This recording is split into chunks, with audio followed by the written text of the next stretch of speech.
পুত্রদা একাদশী।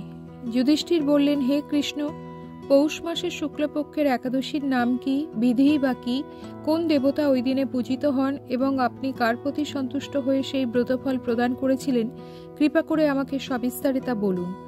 শ্রীকৃষ্ণ বললেন, হে মহারাজ, এই একাদশী পুত্রদা নামে প্রসিদ্ধ। সর্বপাপ বিনাশিনী ও কামদা এই একাদশীর অধিষ্ঠাত্রী দেবতা হলেন সিদ্ধিদাতা নারায়ণ। ত্রিলোকে এর মতো শ্রেষ্ঠ ব্রত নেই। এই ব্রতকারীকে নারায়ণ বিদ্বান ও যশস্বী করে তোলেন। এখন আমার কাছে ব্রতের মাহাত্ম্য শ্রবণ করুন। ভদ্রাবতীপুরীতে সুকেতুমার নামে এক রাজা ছিলেন। তার রানীর নাম ছিল শৈব্যা। রাজদম্পতি বেশ সুখেই দিন যাপন করছিলেন।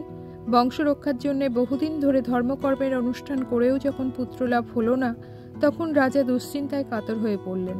তাই সকল ঐশ্বর্যবান হয়েও পুত্রহীন রাজার মনে কোনো সুখ ছিল না। তিনি ভাবতেন, পুত্রহীনের জন্ম বৃথা ও গৃহশূন্য।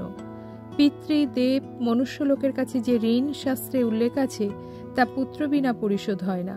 পুত্রবান জনের এ জগতে যশলাভ ও উত্তম গতিলাভ হয় এবং তাদের আয়ু, আরোগ্য, সম্পত্তি প্রভৃতি বিদ্যমান থাকে।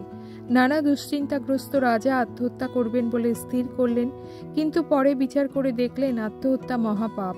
এর ফলে কেবল দেহের বিনাশ মাত্র হবে, কিন্তু আমার পুত্রহীনতা তো দূর হবে না। তারপর একদিন রাজা নিবিড় বনে গমন করলেন।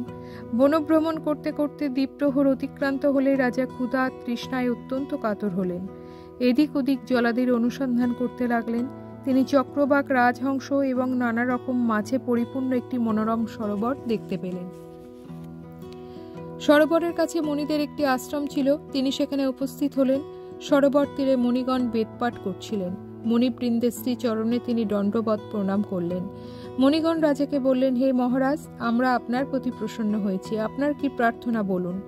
রাজা বললেন, আপনারা কে এবং কি জন্যই বা এখানে সমবেত হয়েছেন?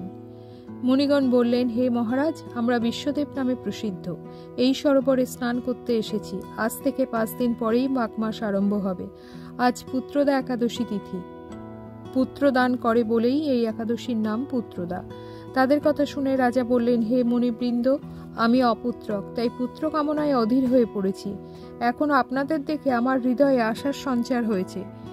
এই দুর্ভাগা পুত্রহীনের প্রতি অনুগ্রহ করে একটি পুত্র প্রদান করুন। মণিগণ বললেন, হে মহারাজ, আজ সেই পুত্রদা একাদশী তিথি, তাই এখনই আপনি এই ব্রত পালন করুন। ভগবান শ্রী কেশবের অনুগ্রহে অবশ্যই আপনার পুত্র লাভ হবে। মণিদের কথা শোনার পর যথাবিধানে রাজা কেবল ফলমূলা দিয়ে আহার করে সেই ব্রত অনুষ্ঠান করলেন।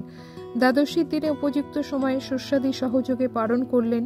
মুনিদের প্রণাম নিবেদন করে নিজ গৃহে ফিরে এলেন।